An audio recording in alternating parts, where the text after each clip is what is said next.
Surpassing Excellence Academy has been using Zoom for 2 years, maybe even more, and we have developed considerable expertise in handling the technical demands. For most of that time, we have had both all single and hybrid single group meetings. But the expertise doesn't end there. SEA meets only twice a month, one meeting on a weekday evening, the other Saturday morning. Many of the experts in SEA are also members of Smile Club in Pocatello, and due to Smile meeting every Wednesday, the learning curve was quite short. In addition, we started using virtual meetings before the present crisis, partly to deal with poor weather, partly to deal with being homeless.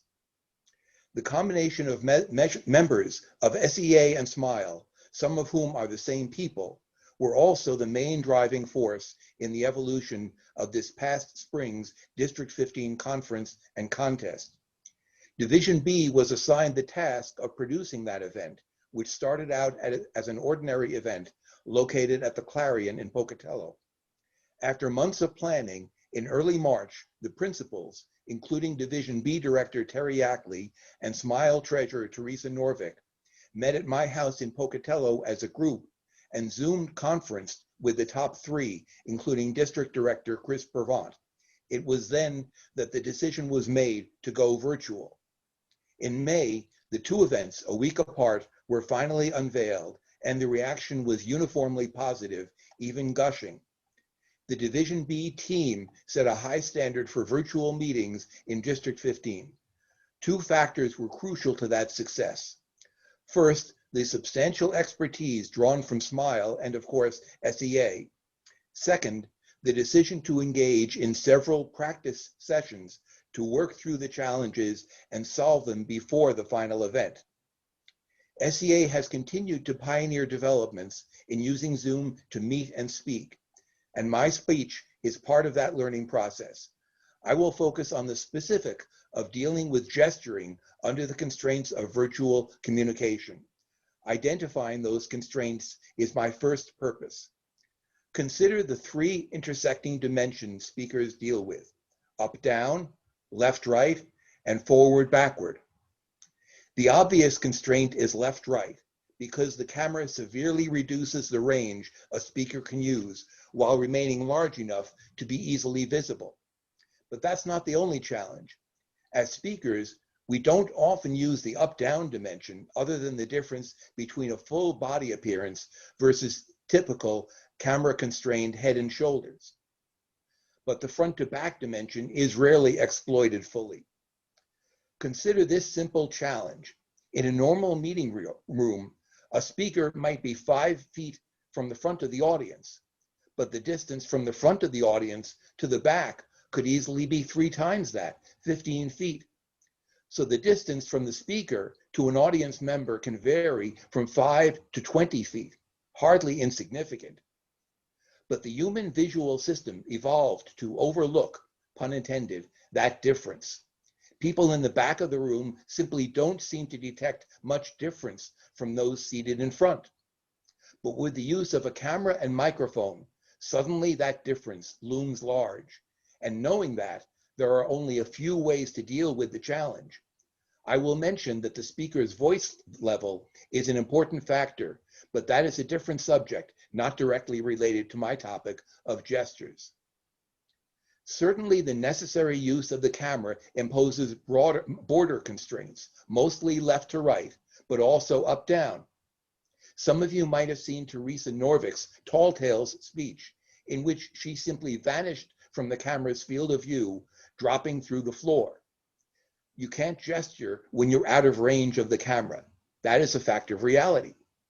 You have to know that and arrange your gestures for when you are within the camera's view. That can mean rearranging the content so the gestures continue to parallel the spoken matter. The average person's wingspan, the distance from fingertips to fingertips when your arms are outstretched to either side, is very close to your height.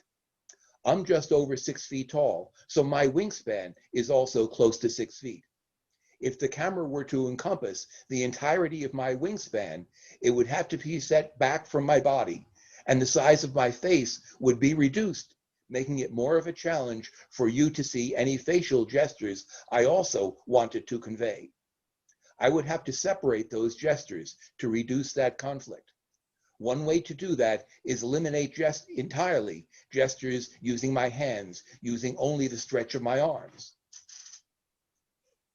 For example, if you're telling a fish story, simply stretching your arms apart might be sufficient, even allowing the camera to chop your arms off at the elbow or higher, because everybody would know that your arms extend farther even though we can't actually see the lower arms and hands.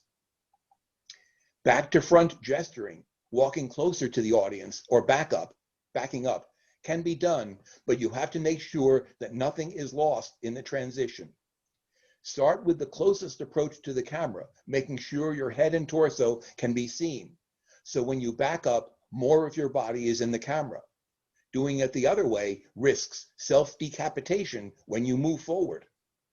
Just a few inches either way can have an outsized effect, and it is only by watching the recording that you can determine what works for you. In all of these exercises, it can be of great help to have an assistant, not just handling the camera, but also helping you to mark the region within which you can move with no problem to your audience.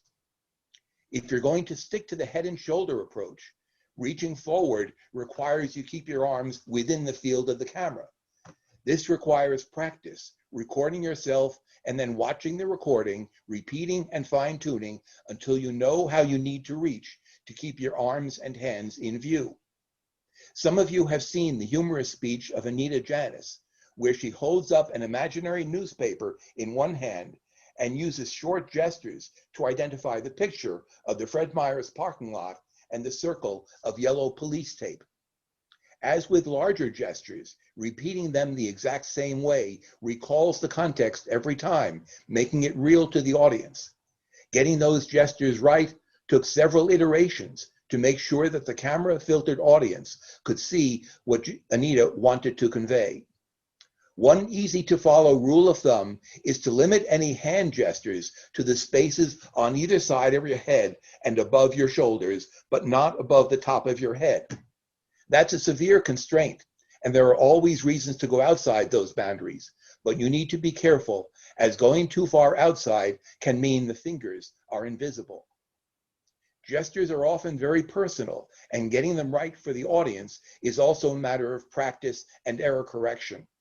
Nothing I tell you without knowing your specifics and working with you over the airways can make you effective in using this new mode of communication. This is something you have to figure out for yourself. I hope I have identified for you several aspects of what to look for. I'm sure you can identify people you know who qualify for this description. If you force this person to sit on his hands, he wouldn't be able to say anything. Gestures are more natural for some people than for others, but we all need to learn how to deal with the challenges of the camera and screen to solve our own personal communication challenges. Thanks to our combined rich and varied backgrounds and experience, we at SEA can help you. Live long and prosper. Mr. Toastmaster.